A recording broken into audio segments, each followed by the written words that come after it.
J'ai bâti mon église et Il dit le porte. Il parle de porte. les portes, donc plusieurs portes, n'est-ce pas? Les portes du séjour Ok. de mort ne prévendront point. Enfants de Dieu, les portes dont il est question là-bas, ce ne sont pas nos portes de la maison. Ce sont les portes des villes. Parce que les grands de la ville, les grands de chaque ville, allaient siéger à la porte pour prendre des décisions. Ouvrez Ruth chapitre 3, le verset 11. Je lis au nom de Jésus. Amen.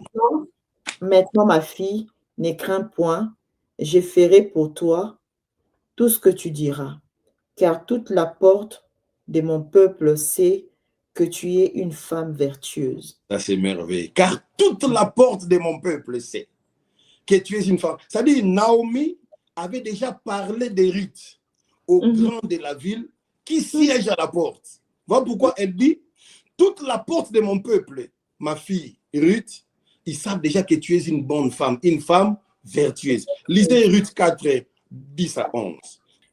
Et que je me suis également acquis pour femme Ruth, la Moabite, femme de Machlon, pour élever le nom du défunt dans son héritage, et afin que le nom du défunt ne soit point retranché d'entre ses frères et de la porte de son lieu. Vous êtes témoins aujourd'hui. Tout le peuple qui était à la porte et les anciens dirent, nous en sommes témoins. On dit tous les gens qui étaient réunis où? À la porte. À la porte. Donc, quand Jésus dit les portes du séjour des morts, il fait allusion aux assemblées.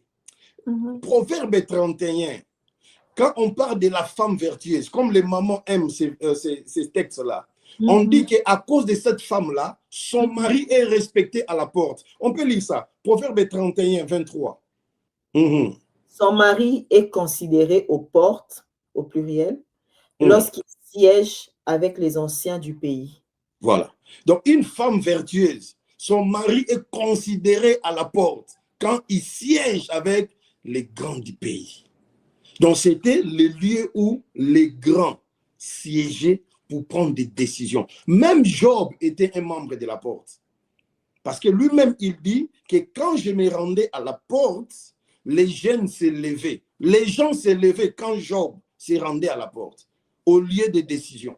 Maintenant, Jésus dit, vous voyez tous les assemblées constituants qui prennent des décisions là. Maintenant, ces assemblées-là du séjour des morts, là où les grands du séjour des morts siègent, ça ne peut rien faire à mon église.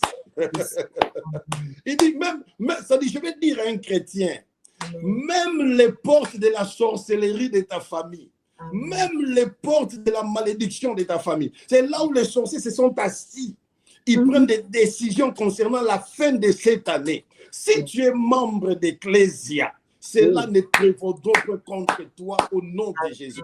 À moins que tu ne sois pas membre d'Ecclésia. Mais si tu es membre d'Ecclésia, quelles que soient les assemblées de la sorcellerie, de l'occultisme, de tout ce que vous connaissez là. Parce que lorsque l'Ecclésia de Médo-Perse s'était levée, l'Ecclésia de Babylone était tombée. Lorsque l'Ecclésia des Grecs s'était levée, l'Ecclésia de Médo-Perse était tombée. Quand l'Ecclésia de Rome s'était levée, l'Ecclésia aussi des Grecs était tombée. Mais il dit, mon Ecclésia à moi, même si l'Ecclésia de Rome se met ensemble avec l'Ecclésia des Grecs, avec des Médo-Perses, avec des Babylone, avec des sorciers de famille, aucune de ces assemblées-là ne provoque contre l'Église. L'Église, tu as un pouvoir. Enfant de Dieu, tu es membre de l'Église. Pourquoi, maman Bibette? L'Église de Jésus a connu des persécutions, a connu des moments sombres, mais l'Église existe jusqu'aujourd'hui. Il y a un temps, on a interdit la Bible, on a tué des gens, on a fait des choses, on a tué des chrétiens, mais l'Église continue à être parce qu'il avait dit toutes les assemblées peuvent se mettre ensemble, mais ça ne pourra rien faire contre mon Église. C'est son Église. Il y a des gens sur la terre qu'on a qualifiés d'antichrist. Il y a des empereurs qui ont persécuté l'Église, mais l'Église continue à être là. Pourquoi? Parce qu'il avait dit les portes, même les portes du séjour des morts, rien ne pourra contre son Église. Enfant de Dieu,